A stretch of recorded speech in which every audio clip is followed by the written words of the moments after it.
Presiden Joko Widodo mengatakan pemerintah tidak ingin terburu-buru menentukan masa transisi dari situasi pandemi COVID-19 ke endemi, terutama apabila setelah mudik lebaran sukses tanpa peningkatan kasus COVID-19 harian yang signifikan. Jokowi mengatakan pemerintah akan tetap berhati-hati dan waspada agar Indonesia tidak mengulangi peningkatan kasus seperti saat kasus Omikron dan Delta. Adapun Jokowi menyebut butuh sekitar 6 bulan masa transisi untuk peralihan dari pandemi ke endemi di Indonesia. Ini masih ada transisi kira-kira 6 bulan.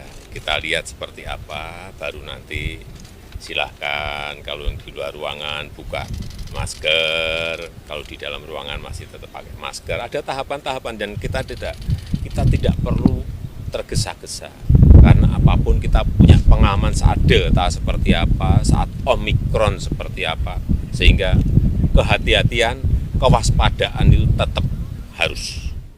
Sementara itu, juru bicara Satuan Tugas Penanganan COVID-19 Wiku Adhisa Smito mengatakan masa transisi pandemi ke endemi di Indonesia akan dilakukan berbasis pulau. Sejumlah aspek yang perlu dipenuhi untuk suatu daerah beralih menjadi endemi, diantaranya cakupan vaksinasi dosis lengkap primer dan booster dosis penguat yang semakin komplit, serta kesadaran masyarakat pada protokol kesehatan. Indonesia itu tidak sama setiap daerah kemampuan dan kapasitasnya, maka proses bertahap yang lebih produktif tapi tetap aman COVID-19 harus dicari dan dimulai dari daerah-daerah yang relatif siap dulu, kata Wiku Adhisa Smito dikutip dari Antara. Bali merupakan pulau di Indonesia yang telah memenuhi aspek tersebut, sehingga pemerintah menerapkan uji coba untuk mengembalikan aktivitas ekonomi yang lebih produktif di wilayah setempat, namun tetap mengendalikan penularan. Uji coba tersebut dimulai pemerintah dengan menerapkan sistem karantina bubble atau gelembung, di mana pendatang mancanegara maupun domestik yang memenuhi kriteria perjalanan dikelompokkan dalam satu gelembung.